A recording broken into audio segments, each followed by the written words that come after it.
इंसान हालात के सामने मजबूर हो जाता है, कभी अपनों के सामने तो कभी परायों के सामने। इंसान को मजबूर देखकर कभी कभी मालिक भी मजबूर हो जाता है, क्योंकि जो कुछ भी होना है प्रारब्ध के अनुसार होना है, और मालिक की मजबूरी यह है कि वो प्रारब्ध में हस्तक्षेप नहीं कर सकता। जब कोई विश्वासघात करता है तो दिल फटता है, आंखें रोती हैं। पूरे संसार से ही नहीं, मालिक से भी विश्वास में दरारें पड़ जाती हैं। लेकिन मालिक पर अपने विश्वास को कभी डोलने मत दो।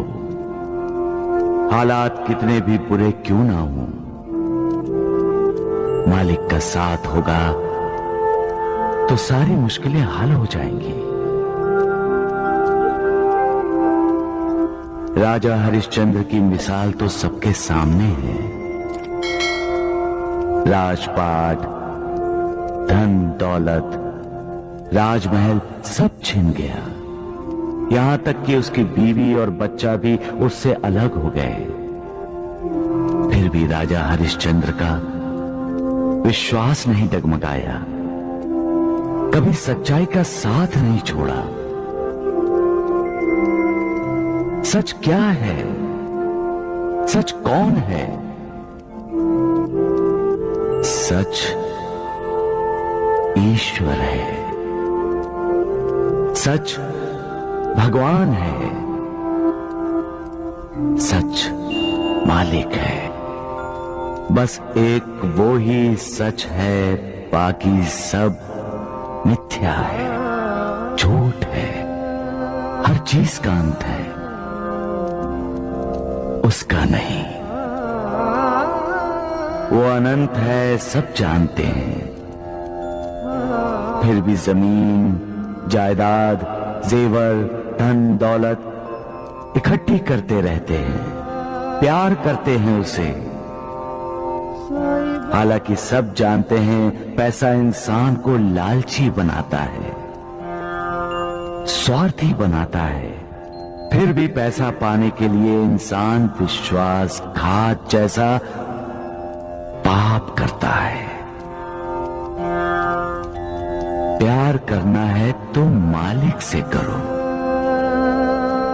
वो प्यार करो जिससे श्रद्धा जागे, वो प्यार करो जिससे विश्वास पैदा हो, वो प्यार करो जो पुण्य दे। वो ही पुण्य तुम्हारा उद्धार करेगा। कमजोर इंसान हालात के सामने सिर झुकाते हैं, लेकिन कुछ इंसान ऐसे भी होते हैं जो हालात पर सवार हो जाते हैं। बाजी, हालात के सामने मजबूर होकर बच्चों को अपने से अलग करके उन्हें त्याग देना, ये फैसला गलत था। माता पिता को अपने बच्चों को हालात से लड़ने की शिक्षा देनी चाहिए, हालात के सामने मजबूर होने की नहीं। हालात के सामने मजबूर हो जाना ही पलायन है। ये सोच ही इंसान में निराशा को जगाती है। आपके बेटे और बहू ने बच्चों को त्याग देने का फैसला लेकर अपने बच्चों को कौन से संस्कार दिए माँ जी? माँ जी, हर इंसान की जिंदगी में बुरे दिन आते हैं। जिंदगी बसंत बहार नहीं है। यहां रोशनी है तो साथ में अंधेरा भी, यहां उदय भी है और यहां अस्त भी। यहां दुख भी होते हैं और सुख भी। यहां कुदरती सूखा पड़ता है तो सूखी भावनाओं का भी पड़ता है अकाल। माझी अकाल पड़ना एक कुदरती व्यवस्था है जो इन सब का सामना करता है, मालिक उसका साथ देता है। जो हालात को मात देने की कोशिश करता है, मालिक की कृपा उसी को ही मिलती है। उसको नहीं माजी जो हालात से भागता है। हालात के लिए मालिक को दोष देता है, मालिक की कृपा उसको नहीं मिलती है माजी। जो इंसान अपने आप को नहीं ढूंढता वो दूसरों को कैसे ढूंढ पाएगा? जो अपने आप को नहीं ढूंढ सकता यानी अपने आप को जानना, अपने अंदर की आत्मा का दर्शन करना, अपने अंदर ज्ञान का जो प्रकाश है उससे अपना जीवन प्रकाशित करना। जब अपना जीवन प्रकाशित हो जाए तब दूसरों की खोज आसानी से की जा सकती है। कोई मिसाल दे सकते हो तुम? एक तपस्वी साधु का शिष्य था। कई वर्ष कोशिश करने के बाद भी वो ध्यान नहीं लगा सका। आखिर वो अपने गुरुदेव यानी उस तपस्वी साधु के पास गया। बोला, इतने वर्षों से मैं ध्यान लगाने की कोशिश कर रहा हूं लेकिन ध्यान लग ही नहीं रहा। तो फिर तपस्वी साधु ने क्या कहा? साधु ने कहा, तुम इस देश के राजा के पास जाओ, ध्यान कैसे लगाया जाता है वो तुम्हें शिक्षा देंगे।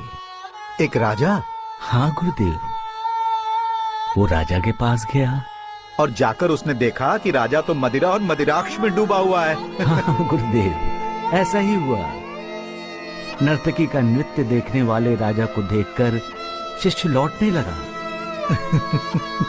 तो राजा ने उसे रोका और जब उसे ये पता चला कि शिष्य को साधु ने भेजा है तो उसने शिष्य को कहा कि अब आए हो तो हमें आतिथ्य सत्कार का अवसर दो, यही? बिल्कुल ऐसा ही हुआ गुरुदेव। आराम शिष्य ने कभी देखा नहीं था। उसे देखने को मिला, उसे अनुभव करने को मिला और रात के भोजन के बाद जब उसे भव्य और ऐश्वर्य संपन्न शयन कक्ष में सोने को मिला तो वो जी भर के सोया होगा और क्या? नहीं गुरुदेव, शिष्य एक पल के लिए भी नहीं सो सका। तो दोस्तों आज साईं बाबा ने क्या क्यों नहीं बताया सो सका? उसके बारे में क्योंकि हम जिस सुनेंगे। पर तो चले वीडियो को स्टार्ट करते हैं। तो उसके ओम ऊपर साईं एक राम। बहुत नाजुक धागे से एक तलवार लटक रही थी। ऐसा लगता था किसी भी वक्त धागा टूटेगा और तलवार सीधी उसके सीने में घुस जाएगी। कहानी का ये मोड़ अच्छा है साईं। सुबह हुई, राजा आया। उसने विनम्रता से पूछा, महात्मन आपको नींद तो ठीक से आई ना? शिष्य ने कहा, राजन इस लटकती तलवार ने मुझे रात भर सोने नहीं दिया। सोना चाहता था, नींद भी आ रही थी, लेकिन बार बार लटकती तलवार याद करके आंखें अपने आप खुल जाती थी। तब राजा ने क्या कहा? राजा ने कहा, मान्यवर ध्यान ऐसे ही किया जाता है। ध्यान करने के लिए आंखें बंद करके पद्मासन लगाकर बैठना ही आवश्यक नहीं है। ध्यान का अर्थ ही है सोते, जागते, उठते, बैठते, हर पल, हर समय उस पर ब्रह्म परमात्मा का स्मरण करना।